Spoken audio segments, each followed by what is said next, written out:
Bonjour, plaisir et pornographie, pourquoi ne font-ils pas bon ménage? Alors ça peut paraître étonnant que j'évoque cette question. En général, les sexologues sont plutôt neutres ou en tout cas favorables à tout ce qui est pornographique. D'abord, il y a de plus en plus de femmes qui regardent des films pornographiques et donc je pense que c'est un sujet où autant les hommes que les femmes sont concernés aujourd'hui. Et la deuxième chose, c'est que nous nous inquiétons parfois de l'impact des films pornographiques sur les jeunes, sur ce que ça peut leur produire comme effet. Et à mon avis, c'est à juste titre.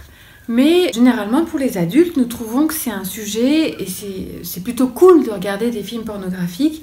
Ça dit aussi que ça va nous permettre de nous libérer davantage, de nous ouvrir à d'autres horizons, etc. Je voudrais ici vous présenter pourquoi je ne suis pas tellement fan des films pornographiques. Pourquoi, en tant que sexologue, je ne suis pas sûre que ça nous apporte véritablement quelque chose de positif. Alors la première chose, c'est que les films pornographiques s'intéressent aux détails.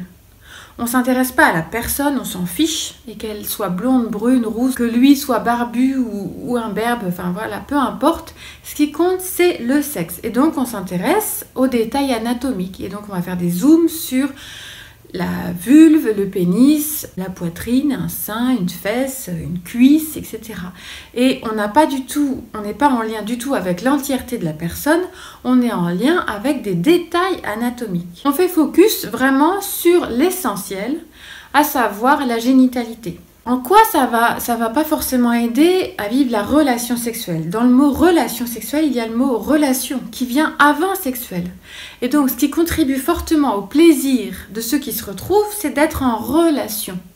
La relation sexuelle, elle suppose des préliminaires et dans les préliminaires, on va créer un espace de résonance commun. Cet espace de résonance commun, il suppose d'entrer en relation, ça suppose de vivre l'altérité, ça suppose de pouvoir regarder dans les yeux, regarder ce qui se passe en termes d'émotions, écouter les battements du cœur et puis ce qui se passe au niveau aussi psychique, émotionnel, etc. C'est tout ça aussi qui va contribuer au plaisir dans la relation sexuelle. Et donc il me semble qu'à cette aune-là, les films pornographiques ne nous aident pas du tout.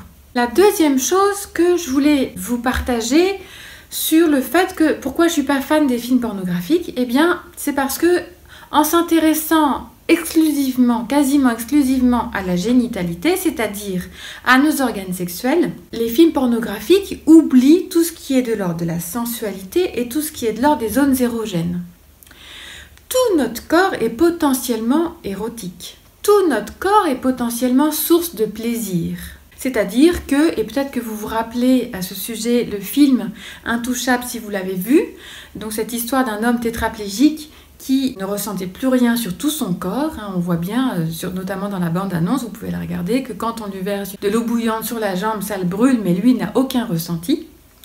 Eh bien, ce qui est rigolo dans ce film, c'est que finalement, cet homme va développer une zone érogène rigolote, c'est-à-dire au niveau de l'oreille. Et quand il évoque les caresses des femmes asiatiques, notamment sur ses oreilles, alors là, ça le fait décoller.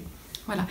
Je crois, et je suis convaincue que tout notre corps potentiellement est érogène, c'est-à-dire est source de plaisir. Et que c'est de développer cette écoute sensorielle, de développer ces ressentis-là, et donc d'être caressé de plus en plus sur tout son corps et sur le corps du partenaire qui développe le plaisir. Or, si on s'en tient au film érotique, eh bien, comme on se concentre sur le vagin, le pénis et éventuellement les fesses, la poitrine, enfin directement les zones strictement génitales, eh bien, nous nous privons de toute la possibilité, de tout le potentiel de ces zones érogènes. Et c'est fort dommage. Donc c'est pour ça que je ne suis pas très fan.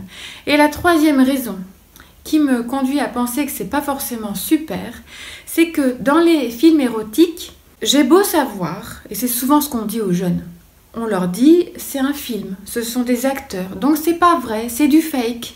Parfois les acteurs, notamment masculins, prennent des substances pour avoir une érection qui va durer dans le temps, etc. J'ai beau savoir tout ça, je le sais rationnellement. Mais l'image vient me percuter beaucoup plus avant que ce que je pense. Et donc, quand je vois un pénis en zoom assez important, eh bien, pour un homme, je peux commencer à avoir un peu peur de la taille du mien parce que, effectivement, il n'est pas aussi gros que celui que je vois en gros plan dans un film. Et puis plus généralement que ça, plus que l'anxiété que ça peut me créer ou alors la pression dans laquelle ça peut me mettre, eh bien ça va me donner des images. Or, d'une part, la pression ne fait pas bon ménage avec le plaisir, parce que quand il y a la pression, il n'y a pas de plaisir. Ça met à mal aussi le désir.